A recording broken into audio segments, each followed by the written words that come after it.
Corona virus संक्रमण के संबंध में प्रदेश की स्थिति इस प्रकार है। विगत 24 घंटों में संक्रमण के 77 नए मामले सामने आए हैं। इसी अवधि में उपचारित होकर डिस्चार्ज होने वालों की संख्या 98 है।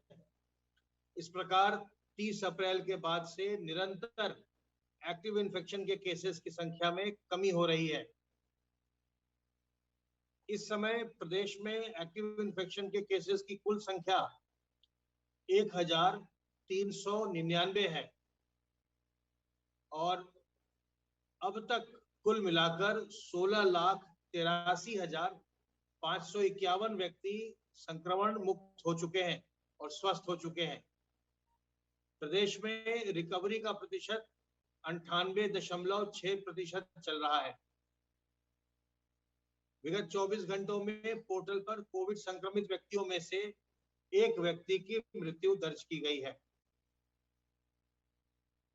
कल प्रदेश में 2,53,910 सैंपल की जांच की गई और इस प्रकार अब तक कुल मिलाकर 6,15,92,700 सैंपल्स की जांच की जा चुकी है, जो देश में सर्वाधिक है। पूरे पैंडेमिक पीरियड की जो पॉजिटिविटी है उसकी दर 2.77% है। सर्विलेंस का कार्य लगातार चल रहा है और अब तक हमारी टीमें 3,58,59,734 घरों का सर्विलांस कर चुकी हैं और इनमें रहने वालों की संख्या 17,23,80,909 है। कोविड के टीकाकरण का कार्य भी प्रदेश में तेज गति से चल रहा है और अब तक 3,26,66,360 लोगों को वैक्सीन की पहली डोज लगाई जा चुकी है और इनमें से 61,71,492 लोगों को वैक्सीन की दूसरी डोज भी लगाई जा चुकी है। इस प्रकार कल तक 3,88,37,852 डोजेज एडमिनिस्टर की जा चुकी है, जो देश में सर्वाधिक है। टीकाकरण का कार्य तेजी से चल रहा है और उत्तर प्रदेश के क्लस्टर मॉडल ऑफ वैक्सीनेशन का ये परिणाम रहा है कि लोगों में इसके प्रति उत्साह और जागरूकता बढ़ी है। लोगों में वैक्सीन के प्रति जो भ्रामक धारणाएं थी वो कम हुई हैं, समाप्त हुई हैं और लोगों में हिचक भी समाप्त हुई। अब बड़ी संख्या में शहरी क्षेत्र में और ग्रामीण क्षेत्र में लोग निकल करके आकर के अपना टीकाकरण करवा रहे हैं, जो कि बहुत ही सूझबूझ का काम है।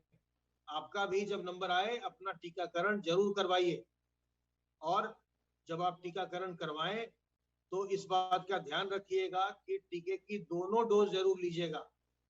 अगर आप कोवैक्सीन लगवाते हैं तो 4 से 6 वीक के अंतराल पर आप दूसरी डोज लगवाते हैं और अगर आप कोविशील्ड ले रहे हैं तो पहली डोज के बाद आप 12 से 16 सप्ताह का अंतराल करते हैं।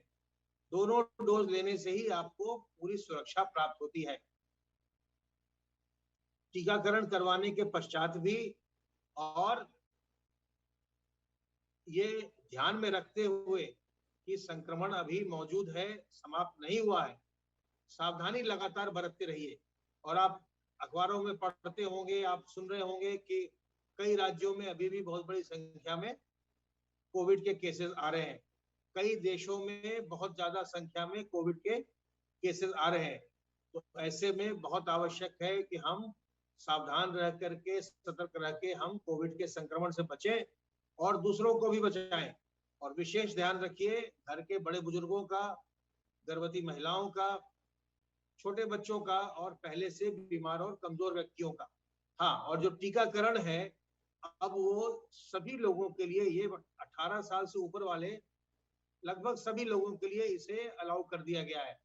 अब गर्भवती महिलाएं और जो महिलाएं स्तनपान कराती हैं वो भी टीकाकरण ले सकती हैं, कोविड का टीका ले सकती हैं। तो अपने हाथ को साबुन पानी से साफ करते रहिए, मुंह और नाक को ढक कर रखिए और लोगों से 2 गज की दूरी बनाकर रखिए।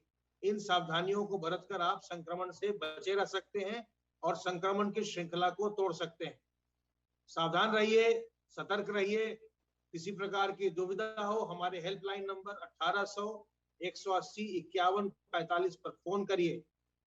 स्वस्थ रहिए, सब परिवार संक्रमण मुक्त रहिए और प्रसन्न रहिए।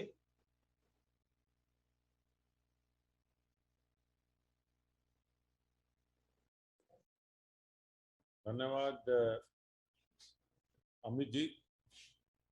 जैसा आपने बताया, प्रदेश में कोरोना संक्रमण कमजोर हुआ है, बहुत कमजोर हुआ है। आज केवल 77 मामले आए हैं।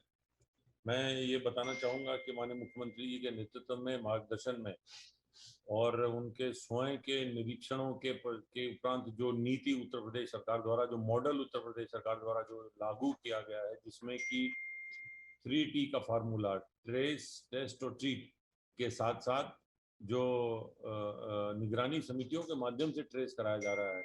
मैं आपको बताना चाहूँगा कि 97,000 गाँव में 80,000 से अधिक निगरानी समितियाँ घर घर गांव-गांव जा रही हैं। इससे पहले कोरोना की पहली लहर से ही घर घर गांव-गांव, शहर में और गाँव में पूरा अभियान चल रहा था। 5 मई से गांव में भी ये अभियान चलाया गया, जबकि विशेषज्ञों द्वारा ये आशंका प्रकट की कि गांव में भी संक्रमण फैल सकता है। तो जब पूरा अभियान चलाया गया है तो उसमें लगभग 23 करोड़ की जनसंख्या में से 17 करोड़ 23 लाख लोगों तक उत्तर प्रदेश सरकार की टीमें पहुंची और घर घर जाकर, आक्रामक रूप से घर घर जाकर एग्रेसिवली जो है वो लक्षण युक्त पेशेंट्स को तलाशा है, उनका समय से टेस्ट कराया है। टेस्ट की संख्या भी घटाई नहीं जा रही है। 77 केस आने के बावजूद भी 2.25 लाख से अधिक टेस्ट जो हैं वो अपने आप में एक रिकॉर्ड है। और यही कारण है कि अधिक से अधिक संख्या में टेस्ट होने से जल्दी ये संक्रमण वाले लोगों का पता चल रहा है, उनको जो आइसोलेट करके, क्वारंटीन करके और जल्दी इलाज की व्यवस्था की जा रही है। और ये भी व्यवस्था की जा रही है, कोशिश की जा रही है कि आगे न फैले।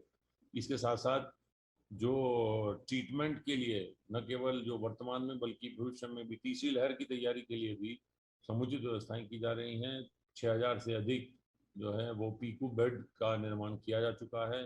लगभग 550 के आसपास जो है वो ऑक्सीजन प्लांट अस्पतालों में लगाए जा रहे हैं। तो ये पूरी व्यवस्था जो उत्तर प्रदेश के मॉडल की है, ये व्यवस्था अपने में एक मॉडल है। और यही कारण है कि जहाँ पूरे देश में 44,000 से अधिक केसेस आज आए हैं, वहीं उत्तर प्रदेश में केवल 77 मामले आए हैं। मैं यह बताना चाहूँगा कि प्रदेश सरकार द्वारा मिशन रोजगार भी चलाया जा रहा है, जिसके अंतर्गत अधिक से अधिक रोजगार के अवसर पैदा करने का कोशिश की जा रही है। लगभग 4 लाख से अधिक सरकारी नौकरियां दे दी गई हैं और इसके साथ साथ निजी उद्योगों के माध्यम से लगभग 2 करोड़ से अधिक लोगों को रोजगार के अवसर उपलब्ध कराए गए हैं। उन्हें नौकरी भी मिली है, कुछ कुछ रोजगार भी उपलब्ध कराया गया है। लगभग पिछले 4 साल में 2,49,000 करोड़ के ऋण जो है एमएसएमई इकाइयों को वितरित किए गए हैं। और इन इकाइयों को जिनको ऋण वितरण किए गए, उनके सर्वे से ये ज्ञात हुआ है कि प्रति इकाई कम से कम 3 व्यक्तियों को रोजगार मिला है। तो एक बहुत बड़ी संख्या में एमएसएमई इकाइयों द्वारा प्रदेश में रोजगार के अवसर पैदा किए गए हैं। बैंकों से समन्वय करके इसको लगातार अनुश्रवण किया जा रहा है। कोरोना की दूसरी लहर का जो मॉडल, यूपी मॉडल है, उसमें उद्योगों को लगातार चलाया गया, उद्योगों को बंद नहीं किया गया, केवल लोगों के आवागमन पर रोक लगाई गई। और इससे जो जीविका भी बचानी है और जीवन भी बचाना है, ये माननीय प्रधानमंत्री जी का जो एक लक्ष्य है, उसको पूरा करके आगे हम सरकार, उत्तर प्रदेश सरकार बढ़ रही है। और ये उत्तर प्रदेश का मॉडल पूरे देश में अपने आप में एक अनोखा मॉडल, जिसके माध्यम से पूरी कोरोना की दूसरी लहर को नियंत्रित किया गया है, वो लागू किया गया। धन्यवाद।